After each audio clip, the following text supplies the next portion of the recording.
Cancer രോഗത്തെക്കുറിച്ചുള്ള വലിയൊരു class doctor Swathi sir 2 മണിയാകുമ്പോൾ എടുക്കും. അതുകൊണ്ട് ക്യാൻസർ വന്നു കഴിയുമ്പോൾ കുറേ പേർക്കെങ്കിലും നമുക്കറിയാവുന്ന പോലെ ആദ്യം കണ്ടുപിടിക്കപ്പെടില്ല. പിന്നീട് ഫസ്റ്റ് സ്റ്റേജ് കഴിഞ്ഞു, സെക്കൻഡ് സ്റ്റേജ് കഴിഞ്ഞു, 3 കഴിഞ്ഞ് 4ാമത്തെ സ്റ്റേജിലൊക്കെ ആയിരിക്കും മിക്കവരും രോഗം കണ്ടുപിടിക്കുന്നത്. കാരണം ആദ്യമേ എന്തെങ്കിലും ഒരു അസുഖം വന്നു കഴിയുമ്പോൾ ആർക്കും അതൊന്ന് കൊണ്ടുപോയി ഡോക്ടറെ കാണിക്കാനോ ഇതെന്താണെന്ന് കണ്ടുപിടിക്കാനുള്ള ഒരു മനോചിന്ത ഉണ്ടാവില്ല.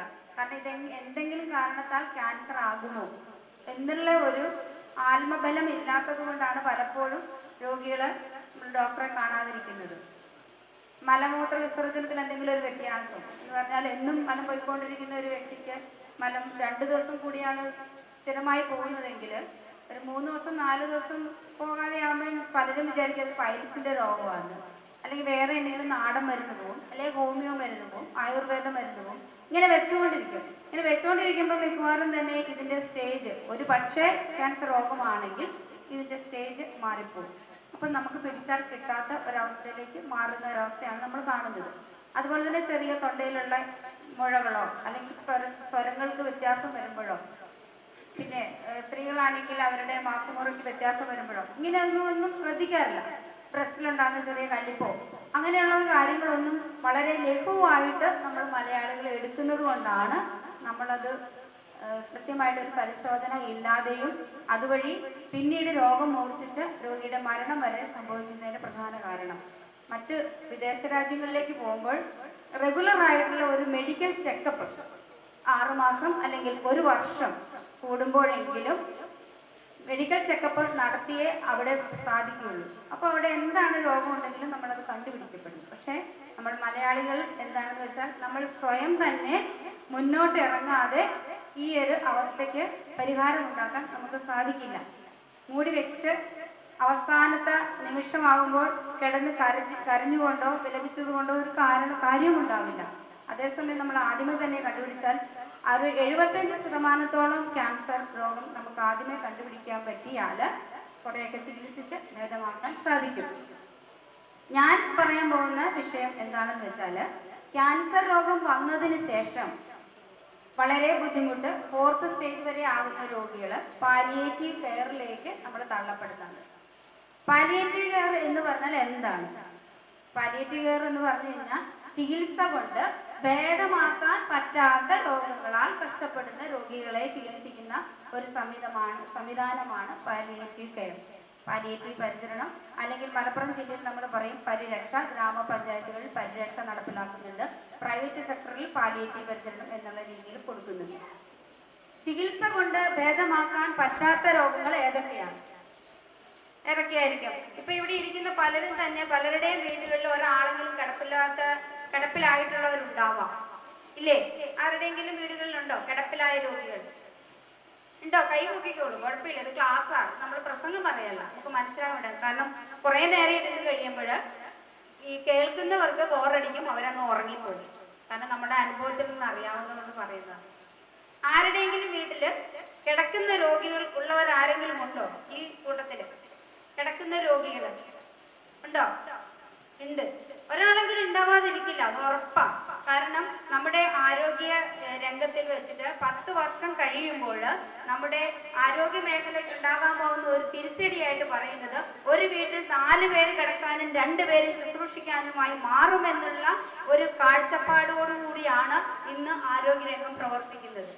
അതുകൊണ്ട് തന്നെയാണ് ഇതുപോലെയുള്ള ഒരു ബോധവൽക്കരണ ക്ലാസ്സുകളുടെ ആവശ്യകതയും ഉള്ളത്. പണ്ടത്തെ കാലഘട്ടമല്ല, നമ്മൾ കഴിക്കുന്നതെല്ലാം വിഷമാണ്. നമുക്ക് എന്ത് ഭക്ഷണമാ വിഷമില്ല എന്ന് വിചാരിച്ചുകൊണ്ട് കഴിക്കാൻ പറ്റുക? പച്ചക്കറി കഴിക്കാമോ? കോഴിയിറച്ചി കഴിക്കാമോ? മുട കഴിക്കാമോ? പോത്തിറച്ചി കഴിക്കാമോ? എന്ത് കഴിക്കാൻ പറ്റും? അങ്ങനെ ഒരു കാലഘട്ടത്തിലൂടെയാണ് നമ്മൾ ജീവിക്കുന്നത്. നമുക്ക് ആർക്കെങ്കിലും വിശ്വാസമുണ്ടോ ഇത് 100% വിഷവിമുക്തമാണെന്ന്? വിശ്വാസമില്ല. അപ്പോഴാണ് പാലിയേറ്റീവ് കെയറിന്റെ പ്രസക്തിയും ഇതിലേക്ക് കടന്നു വരുന്നത്.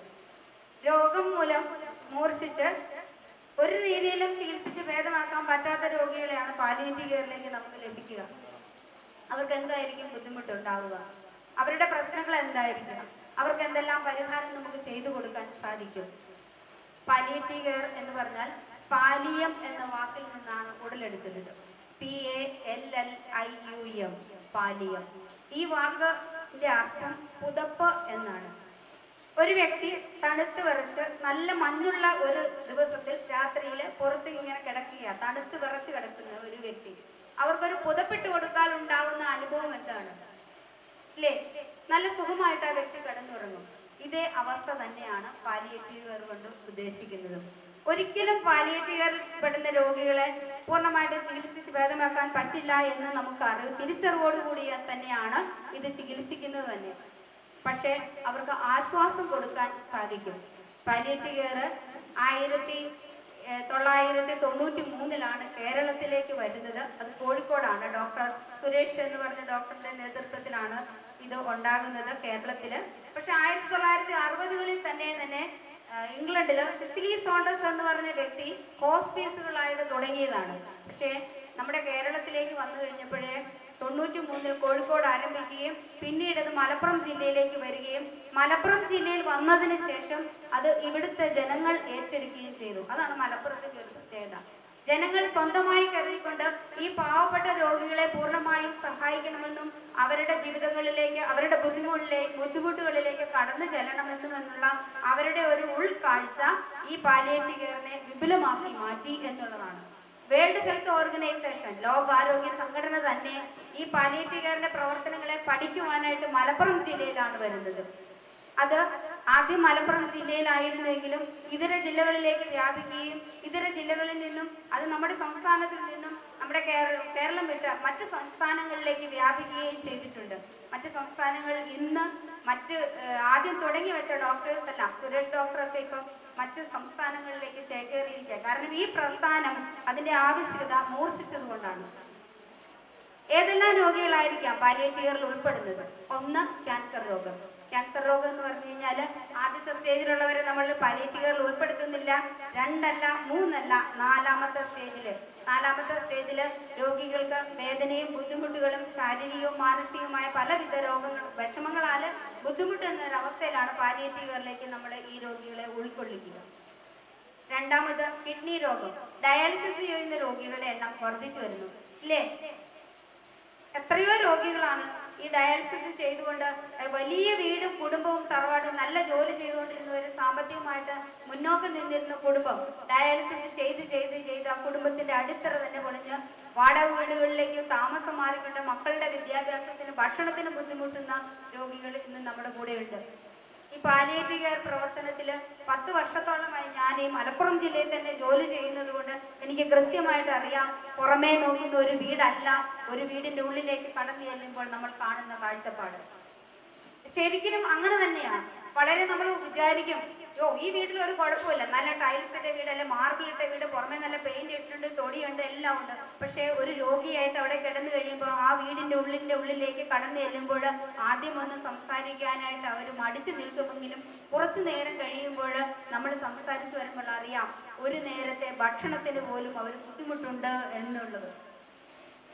അത് ഞങ്ങൾക്ക് മനസ്സിലാക്കും. ഞങ്ങൾ അടുക്കളയിൽ കയറും, അവരുടെ ഭക്ഷണം പാത്രങ്ങൾ തുറന്നു നോക്കും. അപ്പോഴാ അറിയാം 2 വീതം 3 നേരം 4 നേരം എന്നൊക്കെ പറഞ്ഞുകൊണ്ട് മരുന്ന് എഴുതി ഞങ്ങൾ കുറിച്ച് കൊടുത്തുവിടും, ആഹാരത്തിന് മുൻപ്, ആഹാരത്തിന് ശേഷം.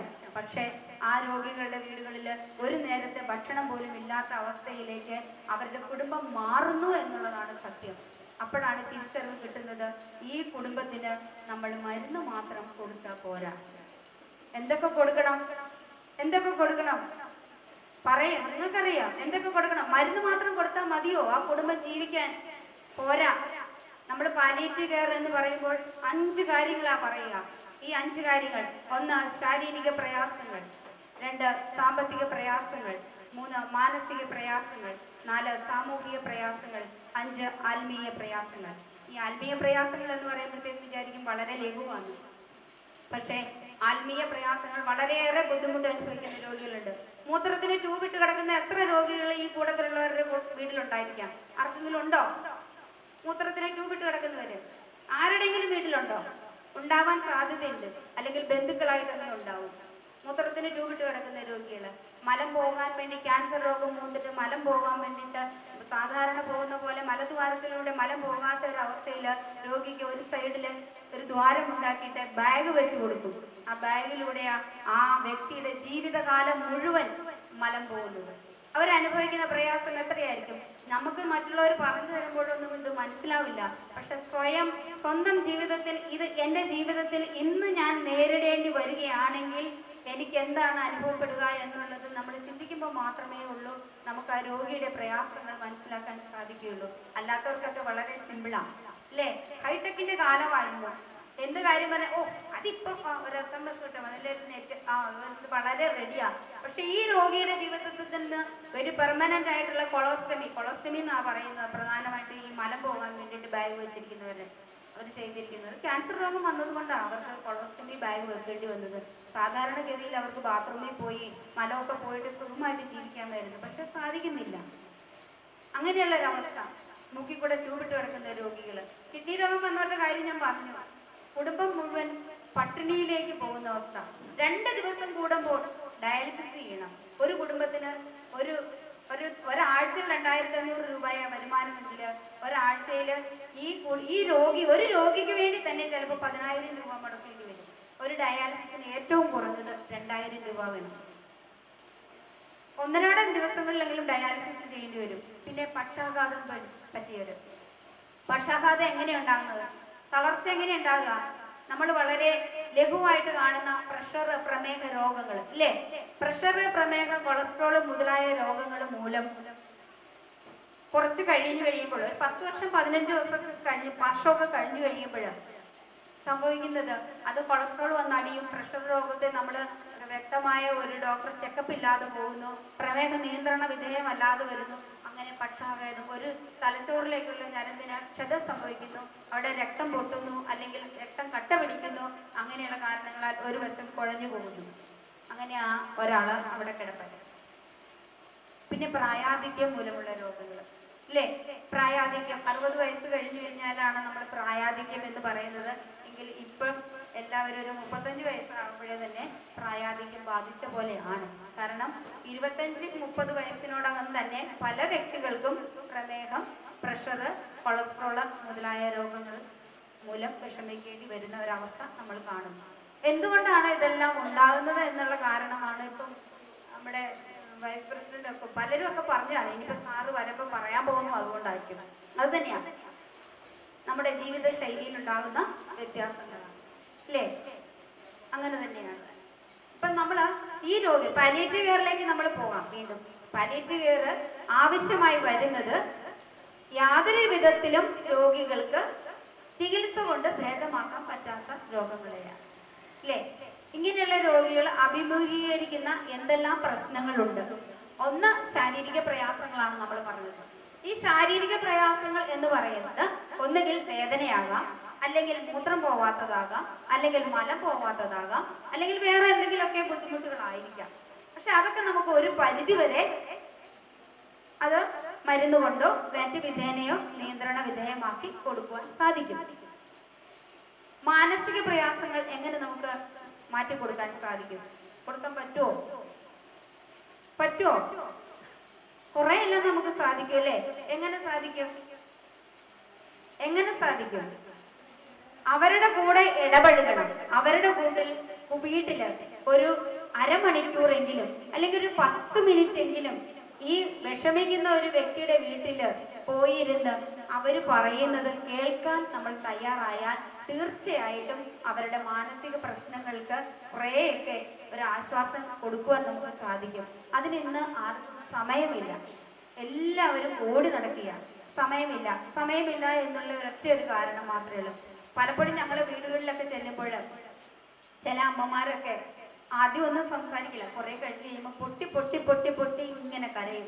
കരഞ്ഞു കഴിയുമ്പോഴത്തേക്കും ഞങ്ങൾ ചോദിക്കും, എന്താ ഉമ്മ ഇങ്ങനെ കരയുന്നേ? ഉമ്മയ്ക്ക് എന്താ എത്ര വിഷമിക്കാൻ മാത്രമുള്ള കാര്യങ്ങളുണ്ടോ എന്ന് ചോദിക്കുമ്പോൾ ഉമ്മ പറയും, ഞാന് പറയണതൊന്നും കേൾക്കാൻ എൻ്റെ മോന് സമയമില്ല. അവൻ പോയി പണിയെടുത്താലേ എനിക്ക് ജീവിക്കാൻ പറ്റുള്ളൂ. അതിൻ്റെ ഭാര്യയ്ക്ക് അത്രയും കൂടെ സമയമില്ല ഉമ്മയുടെ കാര്യങ്ങൾ മുഴുവനും ചെയ്തു കൊടുക്കാൻ. പക്ഷെ നമുക്കൊക്കെ അല്പമെങ്കിലും സമയം കണ്ടെത്തിയാൽ അവരുടെ ആ മാനസിക പ്രയാസങ്ങൾക്ക് കുറെയൊക്കെ ഒരാശ്വാസം കൊടുക്കാനായിട്ട് നമുക്ക് സാധിക്കും. അതുപോലെ തന്നെ സാമ്പത്തിക പ്രയാസങ്ങൾ ഞാൻ പറഞ്ഞു, എത്ര ഉള്ളവനാണേലും ഇല്ലാത്ത ഒരു അവസ്ഥയിലേക്ക് ഒരു മാരക രോഗം പിടിപെട്ടാൽ ഉണ്ടാകും. ആ അവസ്ഥയിൽ ചിലപ്പോഴും നമ്മൾ പറയാറുണ്ട് പാലിയേറ്റീവ് പരിചരണം എന്നത് ഇപ്പം അന്തസ്സുറ്റ പരിചരണം കൊടുക്കുക എന്നുള്ളതാണ്. പാലിയേറ്റീവ് പരിചരണം നമ്മളറിയാം, രോഗികളെ ചിലർക്കൊക്കെ ഭയങ്കര അഭിമാനക്ഷതമുണ്ട്. നമ്മുടെ ഒരു വണ്ടിയൊക്കെ പോയി അവരുടെ വീടുകളുടെ മുന്നിൽ നിന്ന് കഴിയുമ്പോൾ തന്നെ പാലിയേറ്റീവ് പരിചരണത്തിന്റെ ആൾക്കാർ വന്നിട്ടുണ്ട്, ഇനിയിപ്പം അതൊരു വിഷമമാണ്. കാരണം അവർക്ക് എന്തെങ്കിലും സഹായം കൊടുക്കുന്നതോ മറ്റുള്ളവർ അറിയുന്നതോ ഒക്കെ ഒരു ബുദ്ധിമുട്ടുള്ള ഒരു കാര്യമായി. അപ്പം നമ്മൾ മിക്കവാറും പറയുന്ന പാലിയേറ്റീവ് പരിചരണം അന്തസ്സുറ്റ പരിചരണമായിട്ട് രോഗികൾക്ക് നൽകുക. അന്തസ്സുറ്റ പരിചരണം എന്ന് പറഞ്ഞാൽ നമ്മൾ എങ്ങനെയാണ് അവർക്ക് കൊടുക്കുക? സാമ്പത്തിക ബുദ്ധിമുട്ട് അനുഭവിക്കുന്നവര്, അല്ലെങ്കിൽ സാമൂഹിക പ്രയാസം അനുഭവിക്കുന്നവര്, കുട്ടിയുടെ വിദ്യാഭ്യാസം നടത്താൻ വിഷമിക്കുന്നവര്, ഭക്ഷണമില്ലാത്തവര്, അവരുടെ വീടുകളിലേക്ക് ആരും അറിയാതെ, മറ്റു വ്യക്തികൾ ആരും അറിയാതെ നമ്മൾ സഹായം കൊടുക്കുന്നത്. എനിക്ക് അഭിമാനത്തോടെ പറയാൻ സാധിക്കും, ഞങ്ങളുടെ ജില്ലാ ആശുപത്രി ഇതുപോലെ തന്നെയുള്ള ഒരു ടീം അവിടെ പ്രവർത്തിക്കുന്നുണ്ട്. ഇതുപോലെ ഒരു നല്ല ചില മനുഷ്യരോട് സാമൂഹ്യ അവബോധമുള്ള നല്ല എന്തെങ്കിലുമൊക്കെ ചെയ്ത് സമൂഹത്തിന്റെ നന്മയ്ക്കായിട്ട് എന്തെങ്കിലുമൊക്കെ ചെയ്യണമെന്ന് ചിന്തിക്കുന്ന കുറെ വ്യക്തികൾ നമ്മുടെ നാട്ടിലുണ്ട്, നല്ലവരായ വ്യക്തികൾ. അവരുടെ ഒരു സഹായത്തോടു കൂടി തന്നെ ആശുപത്രിയിലെ ക്യാൻസർ വിഭാഗം തുടങ്ങിയിട്ട് ഒരു 4 വർഷമായിട്ടുള്ളെങ്കിലും ഇപ്പോൾ ഒരു 10-15,000 രോഗികളോളം നമ്മളവിടെ രജിസ്റ്റർ ചെയ്തു കഴിഞ്ഞു. പക്ഷേ അതിൽ പകുതി പേരും ഈ നാട്ടിൽ ഇപ്പം ഇല്ല എന്നുള്ളതാണ് സത്യമായ കാര്യം. കാരണം അവരെല്ലാം ഇഹലോകവാസം വെടിഞ്ഞുപോയി. നമ്മൾ എന്ത് പ്രവർത്തനം ചെയ്യുന്നുവോ അത് ഇന്ന് നമ്മൾ ചെയ്യാൻ, ആ കുടുംബത്തിന്റെ വീട്ടിൽ ചെല്ലുമ്പോൾ അവർക്ക് ഭക്ഷണമില്ല, അല്ലെ നാളെ ആവട്ടെ എന്ന് പറയാതെ ഇന്ന് തന്നെ അവർക്ക് കൊടുത്തു പോരാനും അത് മറ്റുള്ളവർ അറിയാതെ കൊടുക്കാനും ചെയ്യാനുള്ള ഒരു കടമ നമുക്കുണ്ട്. നമ്മുടെ സമൂഹത്തിന്റെ കടമ കൂടി തന്നെയാണ്. അപ്പൊ എന്താ ചെയ്യുന്നതെന്ന് വെച്ച് കഴിഞ്ഞാൽ, ഇങ്ങനെയുള്ള രോഗികളിലേക്ക് നമ്മൾ സഹായഹസ്തങ്ങൾ കൊടുക്കുമ്പോൾ ഇതുപോലെയുള്ള കൂട്ടായ്മകൾക്ക് മാത്രമേ നമുക്ക് കൊടുക്കുവാൻ സാധിക്കുകയുള്ളൂ എന്നുള്ളത് വളരെ സത്യമായ കാര്യമാണ്. അപ്പൊ നമ്മൾ അവരുടെ വലിയ ക്ലബ്ബ് ആഘോഷങ്ങളൊക്കെ ആകുമ്പോൾ നമ്മൾ വിളിച്ചു വരുത്തി ഇന്നയാളുടെ മോൾക്ക് ഇന്നത് കൊടുക്കുന്നു എന്ന് പറയുമ്പോഴത്തേക്ക്, ഞാൻ ഒരു അഭിമാനിയാണെങ്കിൽ എൻ്റെ മകൾക്ക് ഞാൻ രോഗിയായതിൻ്റെ പേരിൽ എൻ്റെ മോളെ വിളിച്ച് സ്റ്റേജിൽ വിളിച്ച് കയറ്റി ഇവർക്ക് പാവപ്പെട്ടവരാണ്, പണമില്ലാത്തവരാണ്, ഇവർക്കൊരു സഹായം കൊടുക്കുന്നു എന്ന് പറയുമ്പോൾ എൻ്റെ ഹൃദയത്തിനുണ്ടാകുന്ന വേദന അതുപോലെ തന്നെ ഈ രോഗിയുടെ വീടുകളിലും ഉണ്ടാകും എന്നുള്ള ബോധ്യം മനസ്സിലാക്കിയത് കൊണ്ട് തന്നെ ഇപ്പോൾ അങ്ങനെയുള്ള ഒരു ചടങ്ങുകൾ, പൊതു ചടങ്ങുകളൊന്നും വെക്കാതെ തന്നെ രോഗികളുടെ വീട്ടിൽ ആരും അറിയാതെ അവരുടെ ഭക്ഷണത്തിനും മരുന്നിനും ആവശ്യമുള്ളത് കൊണ്ട് എത്തിച്ചു കൊടുക്കുന്ന ഒരു സംവിധാനം വരെ പാലിയേറ്റീവ് പരിചരണത്തിൽ നമ്മൾ കൊടുക്കുന്നുണ്ട്. പാലിയേറ്റീവ് പരിചരണം എന്നുള്ളത് അന്തസ്സുറ്റ പരിചരണം എന്നുള്ളതാക്കി മാറ്റി, ഓരോ കാലഘട്ടത്തിനനുസരിച്ച് മാറ്റുക. ഇപ്പോഴും നമ്മൾ അറിയാത്ത ഒത്തിരി രോഗികൾ രജിസ്റ്റർ ചെയ്യപ്പെടാതെ പോകുന്നുണ്ട്. ഈ കഴിഞ്ഞ ദിവസം പോലും ഞാൻ പച്ചാട്ടറിയിൽ ചെന്നപ്പോഴാണ് അറിയുന്നത്, ഒരു രോഗി 7 വർഷമായിട്ട്, പക്ഷെ 2 വർഷമായിട്ട് മോർഫിൻ കഴിക്കുന്ന ഒരു രോഗിയാണ്. മോർഫിൻ കഴിക്കുക എന്ന് പറഞ്ഞു കഴിഞ്ഞാൽ ക്യാൻസർ രോഗം വന്ന് മൂർച്ഛിച്ച് 4th സ്റ്റേജിലുള്ള രോഗിയായതിനു ശേഷം വേദന കടിച്ചമർത്താൻ പറ്റാത്ത അവസ്ഥയിൽ ഏറ്റവും വീര്യം കൂടിയ ഗുളികയാണ് ഈ മോർഫിൻ ഗുളിക എന്ന് പറയുന്ന ഗുളിക. അത് ഈ മയക്കുമരുന്നിന് സമാനമായ ഗുളിക, കറുപ്പ് എന്ന് പറഞ്ഞ ഗുളിക തന്നെയാണ് ഈ മോർഫിൻ. കറുപ്പ് എന്ന് പറഞ്ഞ കേട്ട് അറിയാം, നിങ്ങൾക്കൊക്കെ അറിയാൻ പറ്റും. ആ ഗുളികയാണ് ഈ മോർഫിൻ എന്ന് പറയുന്നത്.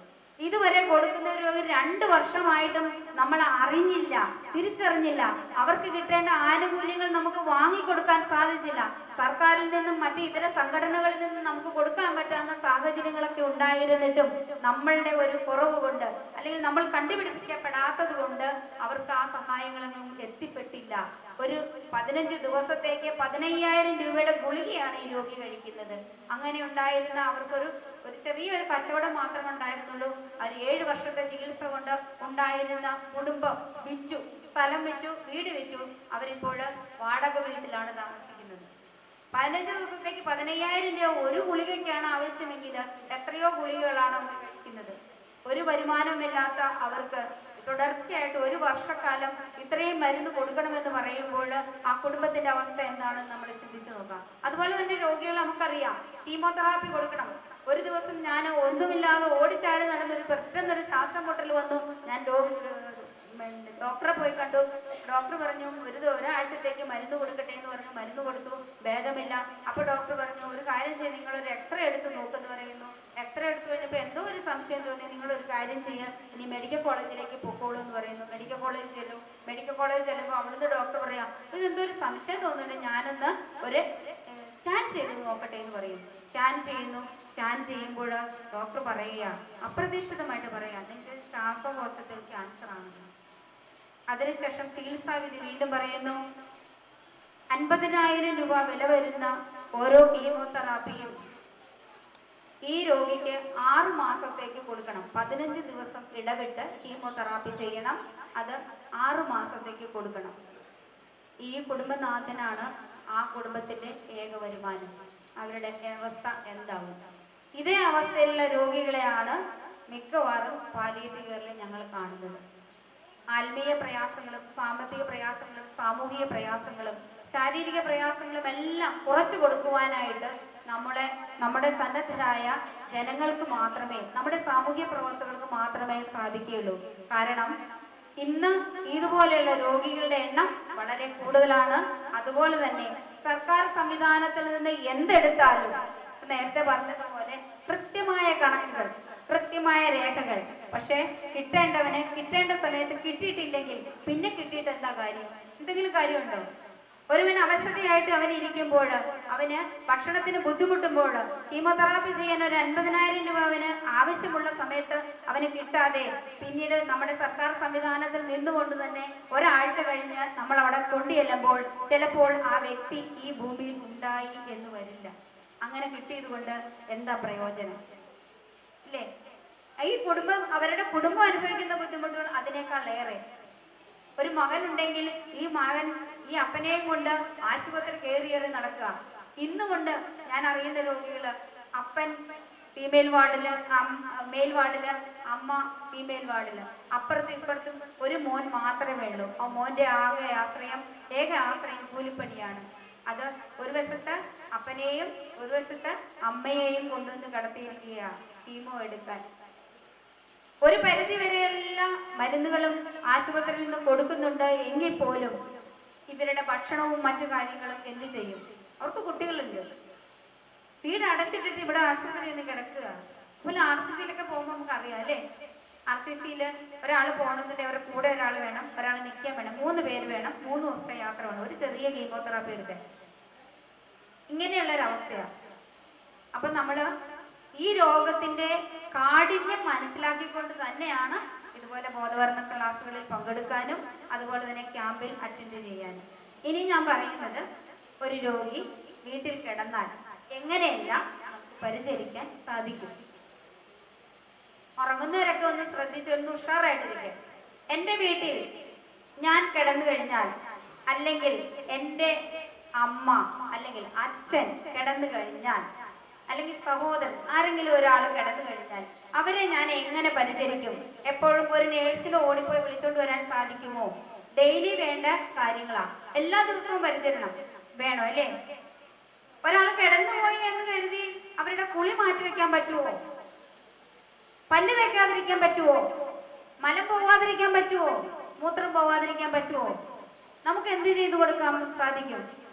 നമ്മളിപ്പോൾ പറയുന്ന നമ്മുടെ അജണ്ട ഇങ്ങനെയാണ്. ഒരു വീട്ടിൽ ഒരാള് പാലിയേറ്റീവ് കെയർ ചെയ്യുന്ന ഒരു വ്യക്തി ഉണ്ടായിരിക്കണം, അല്ലെങ്കിൽ ഒരു പരിചരണം നൽകാൻ പറ്റുന്ന ഒരു വ്യക്തി നമ്മുടെ വീട്ടിൽ ഉണ്ടായിരിക്കണം. കാരണം ഞാൻ നേരത്തെ സൂചിപ്പിച്ചു, ആരോഗ്യരംഗത്ത് വരും 10 വർഷങ്ങൾക്ക് ശേഷം 4 പേര് കിടക്കാനും 2 പേരാണ് ശുശ്രൂഷിക്കാനുമുള്ളവർ എന്നുള്ളൊരവസ്ഥയിലേക്കാണ് ഇന്നത്തെ കാലഘട്ടം മാറിക്കൊണ്ടിരിക്കുന്നത്. അപ്പോൾ ഈ 2 പേര് ചെയ്യുന്നവര് ജോലി ചെയ്യാതെ ഈ 4 പേരെ ശുശ്രൂഷിക്കാനോ അവരുടെ മറ്റാവശ്യങ്ങൾ നടത്തുവാനോ സാധിക്കാത്ത ഒരവസ്ഥ വരുന്നത് കൊണ്ട് നമ്മൾ ഓരോരുത്തരും, ഓരോ വ്യക്തിയും നമ്മുടെ കുടുംബത്തില് പഠിച്ചിരിക്കണം. പാലിയേറ്റീവ് കെയർ നമ്മുടെ വീട്ടില് ആവശ്യം വന്നു കഴിഞ്ഞാൽ ഒരു രോഗിക്ക് ചെയ്യാൻ നമ്മൾ പ്രാപ്തരായി തീരണം. അതാണ് ഇനി ഞാൻ പറയുന്നത്. ശ്രദ്ധിച്ചു കേൾക്കാം കേട്ടോ. കാരണം ഒരു നേഴ്സിനെ ഓടിപ്പോയി വിളിച്ചോണ്ട് വന്ന് ചെയ്യുന്ന കാലഘട്ടമൊക്കെ മാറി. എല്ലാവരും എഡ്യൂക്കേറ്റഡാ, വിദ്യാഭ്യാസമുള്ളവരായിട്ട് മാറിക്കൊണ്ടിരിക്കുകയാണ്. അപ്പൊ അവർക്ക് നമുക്ക് തന്നെ ചെയ്യാൻ സാധിക്കും. അയ്യോ ഒരു ട്യൂബ് ഊരണേന്ന് പറഞ്ഞ് ഓടി നടക്കുന്ന ഒരു കാലഘട്ടം ഉണ്ടായിരുന്നു. മൂത്രത്തിലൊരു ട്യൂബ് ഇട്ടിട്ടുണ്ട്, രോഗി പെട്ടെന്ന് മരണപ്പെട്ടു. അല്ലെങ്കിൽ ഈ ട്യൂബ് വേണ്ട, ഊരിക്കളയണം. എങ്ങനെ ഊരി കൊടുക്കും അറിയില്ല ആർക്കും. നമ്മൾ പഠിക്കണ്ടേ ഇല്ലേ? ആർക്കെങ്കിലും പഠിക്കണ്ടെന്നൊരു തോന്നലുണ്ടോ? ഈ ഒരു ക്ലാസ് കൊണ്ട് അതെങ്കിലും നിങ്ങൾ പഠിക്കട്ടെ.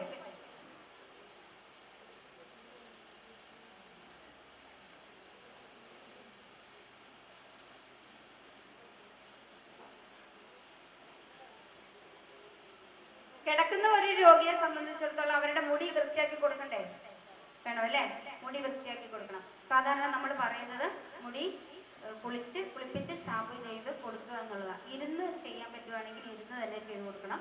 ഇല്ലെങ്കിൽ കിടത്തിയാണെങ്കിൽ ഒരു സൈഡിലേക്ക് രോഗിയെ കൊണ്ടുവന്നാൽ മതി. സൈഡ് ചരിച്ചിട്ട് അവരുടെ മുടി മാറ്റിയിട്ടിട്ട് സൈഡ്, സ്ത്രീകളാണെങ്കിൽ മുടി താഴേക്ക് ഒരു മാക്കിൻഡോഷ് എന്ന് പറഞ്ഞു കഴിഞ്ഞാൽ പ്ലാസ്റ്റിക് ഷീറ്റ് അടിയിൽ വിരിച്ചു കൊടുത്തു കഴിഞ്ഞാൽ രണ്ട് ബക്കറ്റ് വെച്ച് കഴിഞ്ഞാൽ ഒരു ബക്കറ്റിൽ നല്ല വെള്ളം കൊണ്ടുവന്ന് വെക്കുക, സോപ്പ് കൊണ്ടുവന്ന് വെക്കുക, മുടി താഴേക്ക് സൈഡ് വഴി ചരിച്ച് കിടത്തിയാൽ മതി. ഈ സൈഡിലേക്ക് ഇങ്ങനെ ചരിച്ച് കിടത്തിയിട്ടുണ്ടെങ്കിൽ ഇങ്ങനെ ഇവിടെ ഒരു ഷീറ്റ് ഇട്ട് കൊടുത്തു കഴിഞ്ഞാൽ ബെഡിൻ്റെ സൈഡിലേക്ക് അതിൻ്റെ ലാസ്റ്റ് ഭാഗം ബക്കറ്റിലേക്ക് വെച്ച് കഴിഞ്ഞാൽ വെള്ളം കോരി ഒഴിച്ച് കഴുകി കഴിയുമ്പോഴത്തേക്ക് വൃത്തിയാക്കി നമുക്ക് കൊടുക്കാൻ പറ്റും. സോപ്പ് കൊടുത്തിട്ട് നല്ലപോലെ ചെയ്ത് കൊടുക്കാൻ പറ്റും. അതുപോലെ തന്നെ കണ്ണ് ചിലരൊക്കെ ഉണ്ട്, കണ്ണ് നമ്മളിപ്പോൾ ഒരു ദിവസം എത്ര പ്രാവശ്യം കണ്ണ് കഴുകുന്നുണ്ടെന്ന് നമുക്ക് തന്നെ അറിയത്തില്ല അല്ലേ? പല പ്രാവശ്യം കഴുകുന്നു. രാവിലെ പല്ല് തേക്കുമ്പോൾ, പിന്നെ പോരാൻ നേരത്ത്, പിന്നെ ചെന്ന് കഴിയുമ്പോൾ, പിന്നെ ഇടയ്ക്ക് ആവശ്യമുള്ളപ്പോഴൊക്കെ കണ്ണ് കഴുകുന്നു. അതുകൊണ്ട് നമ്മുടെ ശരീരത്തിൽ നിന്നും കണ്ണിലൊന്നും കൺപീള അടിയുന്നില്ല. കൺപീള അടിയാതിരിക്കാൻ വേണ്ടി ദിവസവും 2 നേരമെങ്കിലും കണ്ണ് തുടച്ചു കൊടുക്കണം. കണ്ണ് എങ്ങനെ തുടച്ചു കൊടുക്കും? പഞ്ഞിയോ അല്ലെങ്കിൽ പഴയ തുണിയോ വൃത്തിയുള്ള തുണിയോ വെള്ളത്തിൽ മുക്കി പിഴിഞ്ഞെടുത്തതിന് ശേഷം 2 കണ്ണിൻ്റെയും മൂക്കിൻ്റെ ഈ ഭാഗത്തുനിന്ന് ഇങ്ങനെ തുടച്ചു കൊടുക്കണം. മൂക്കിൻ്റെ ഭാഗത്തുനിന്ന് പുറകോട്ട് തുടച്ചു കൊടുക്കണം. 2 നേരമെങ്കിലും അങ്ങനെ ചെയ്യണം ഇല്ലേ? അതുപോലെ തന്നെ മൂക്കിലെ ഉള്ള് എങ്ങനെ വൃത്തിയാക്കും? മൂക്കിൻ്റെ ഉള്ളിൽ പണ്ട് കുട്ടികളെ നമ്മൾ വൃത്തിയാക്കുന്നില്ലേ? തിരി ഉണ്ടാക്കി ഇങ്ങനെ ചെറിയ തുണി കൊണ്ട് തിരി ഉണ്ടാക്കിയിട്ട് അതും വെള്ളത്തിൽ മുക്കിയിട്ട് നനച്ച് പിഴിഞ്ഞെടുക്കണം. അല്ലെങ്കിൽ ഉള്ളിലേക്ക് കയറി പോകും കേട്ടോ.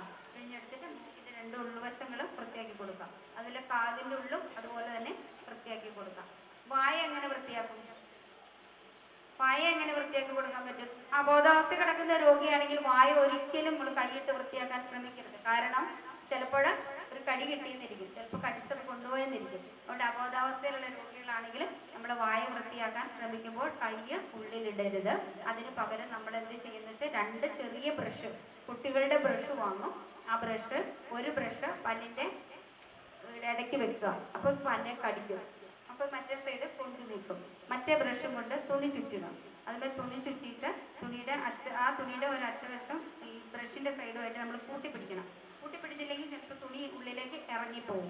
അതുകൊണ്ട് അത് കഴിഞ്ഞ് ഉപ്പുവെള്ളത്തിലോ അല്ലെങ്കിൽ നാരങ്ങ നീരിലോ ചെറുതായിട്ട് മുക്കി വശം വൃത്തിയാക്കി പതിയെ ചരിച്ച് കിടത്തി തന്നെ വൃത്തിയാക്കി തുപ്പിക്കളയാൻ പറ്റാത്തതാണെങ്കിൽ വീണ്ടും പല പ്രാവശ്യം തുണി ചുറ്റി പിഴിഞ്ഞ് തന്നെ എടുക്കുകയും ചെയ്യാം. വീണ്ടും തിരിച്ചിങ്ങനെ വെച്ച് കഴിഞ്ഞാൽ 2 സൈഡും വൃത്തിയാക്കാം. അല്ലെങ്കിൽ ഇരിക്കുന്ന രോഗിയാണെങ്കിൽ നമുക്ക് പറഞ്ഞ് പേസ്റ്റ് ഉപയോഗിച്ച് തന്നെ വൃത്തിയാക്കുന്നതായിരിക്കും എപ്പോഴും നല്ലത്. നമ്മൾ പറയാറുണ്ട് 5 ദിവസം അല്ലെങ്കിൽ 2-3 ദിവസം പല്ല് തേക്കാത്ത ഒരു വ്യക്തിക്ക് ഭക്ഷണം കൊടുക്കുന്നത് നല്ല ബിരിയാണി, ഒരു പ്ലേറ്റ് ബിരിയാണി എടുത്തിട്ട് അതിൻ്റെ അകത്തേക്ക് കോഴിക്കാട്ടം കൂടെ വെച്ച് കൊടുക്കുന്നതിന് തുല്യമാണ്. അത്രയും വൃത്തികേടാണ്, അത്രയും മോശമാണ് ഭക്ഷണം പല്ല് തേക്കാതെ 2 ദിവസം 3 ദിവസം ആകുമ്പോൾ കഴിക്കുന്നത്. അത്രയും അഴുക്കാണ് രോഗികളുടെ വായിലേക്ക് കയറുന്നത്. എനിക്കൊരു അനുഭവം ഉണ്ടായി. കാരണം ഈ അടുത്ത് തന്നെ തിരൂർ ഭാഗത്തുള്ള ഒരു പേഷ്യൻറ്റിൻ്റെ വീട്ടിലാണ് അവരുടെ ബന്ധുക്കൾ കുറച്ച് ആൾക്കാർ വന്നിട്ട് എന്നോട് പറഞ്ഞു, സിസ്റ്റർ ഭയങ്കര മണവാ, ഈ വീട്ടിലേക്ക് ഒന്ന് വരുമോ, ഒന്ന് നോക്കുമോ, എന്താ സംഭവം എന്നറിയത്തില്ല. അവരൊക്കെ നല്ല വൃത്തിയാക്കി കിടത്തിയിരിക്കുക, പക്ഷെ എന്താണെന്നറിയില്ല എങ്ങനെയാണെന്ന് പറയും. പക്ഷെ എന്നാൽ ചെന്നപ്പോഴത്തേക്ക് എന്താണെന്ന് വെച്ച് കഴിഞ്ഞിട്ടുണ്ടെങ്കിൽ എല്ലാവരും നോക്കുമ്പോൾ നല്ല വൃത്തിയെടുക്കുക. കാരണം ഇവർ മരിക്കാനുള്ള ഒരു ലക്ഷണത്തിലേക്ക് പോവുക രോഗി. കാരണം വെള്ള മുണ്ടൊക്കെ ഉടുപ്പിച്ച് വെള്ള തുണിയൊക്കെ ഇട്ട് തലയിൽ നല്ല കട്ടമൊക്കെ ഇട്ട് നല്ല വൃത്തിയായിട്ട് കിടക്കുക. പക്ഷെ ചെന്ന് നോക്കിയപ്പോഴാണ് ഞങ്ങൾ അറിയുന്നത് എവിടുന്ന സ്മെല്ല് വരുന്നതെന്ന് അറിയത്തില്ല. മൂക്കിൽ കൂടെ പൈപ്പ് ഇട്ടിട്ടുണ്ട്, പൈപ്പിൽ കൂടെയാണ് ഭക്ഷണം കൊടുക്കുന്നത്. അപ്പൊ വായ നോക്കേണ്ട ആവശ്യമുണ്ടോ? സാമാന്യ ചിന്തയില് ജനങ്ങളുടെ ഒരു സാമാന്യ ഒരു ബോധത്തില് ചിന്തിക്കും, മൂക്കിൽ കൂടെ ട്യൂബിട്ട് കൊടുക്കുന്നുണ്ട്, അപ്പൊ വായിക്കൂടെ ഇപ്പൊ എന്താ ചെയ്യണ്ടേ? അങ്ങനെ ഒരു ചിന്ത അവരുടെ ഉള്ളിൽ വന്നില്ല. ഞാനൊന്ന് വായന്ന് തുറന്നു നോക്കി. അപ്പോഴാണ് മനസ്സിലായത്. എന്നുവെച്ചാൽ പെട്ടെന്ന് എനിക്ക് മനസ്സിലായില്ല. കഴിഞ്ഞപ്പോൾ ശ്വാസം വലിക്കുമ്പോഴും എടുക്കുമ്പോഴാണ് സ്മെല്ലിങ്ങനെ കൂടുതൽ വരുന്നത്. ഇവര് അടുത്തടുത്ത വീടുകളിലായിരിക്കുമ്പോൾ ഒന്ന് ആ വീട്ടിൽ മാത്രമല്ല അടുത്ത വീട്ടിലും കൂടെ ഈ ബുദ്ധിമുട്ട് ബുദ്ധിമുട്ട് അനുഭവപ്പെടുന്ന ഒരവസ്ഥ വന്നു.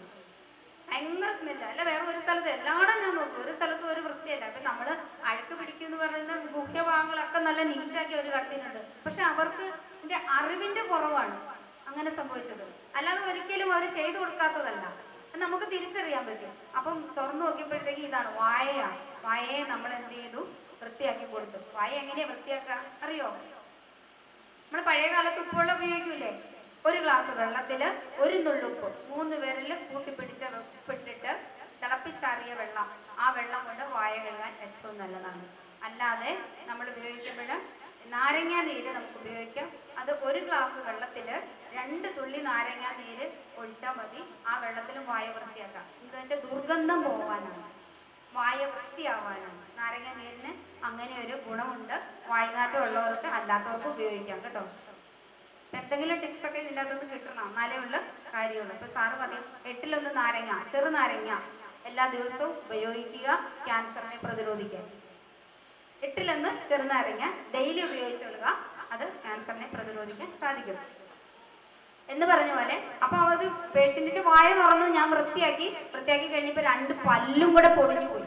പിന്നെ എനിക്ക് ബുദ്ധിമുട്ടായി, കാരണം ഈ പേഷ്യന്റിന്റെ വായിൽ കൂടെ, രോഗിയുടെ വായിൽ കൂടെ പല്ല് പൊടുങ്ങി ഈ തൊണ്ടയിലങ്ങനെ അടഞ്ഞു പോയിട്ടുണ്ടെങ്കിൽ പെട്ടെന്ന് ആള് മരിച്ചു പോയാൽ എന്നെ അവരെല്ലാരും കൂടെ തല്ലൂല്ലേ. അപ്പൊ ഞാൻ പിന്നെ എനിക്ക് പരിഭ്രാന്തിയായി, ഈ പല്ല് വേഗം എടുക്കണം. എന്തുകൊണ്ടാ പല്ല് പെട്ടെന്ന് പോണത്? ഈ 2-3 ദിവസം മതി പല്ലിന്റെ സോക്കറ്റിന്റെ ഉള്ളിൽ അഴുക്ക് നിറഞ്ഞിട്ട് പെട്ടെന്ന് പല്ല് കേടാവും. പ്രായമായവരുടെ പല്ല ആടിക്കളിക്കണ പല്ല അല്ലേ, പെട്ടെന്ന് ഇങ്ങനെ. അപ്പൊ ശരിയല്ലേ ഞാൻ പറഞ്ഞ ശരിയല്ലേ? ഇപ്പൊ പറഞ്ഞ ശരിയല്ലേ?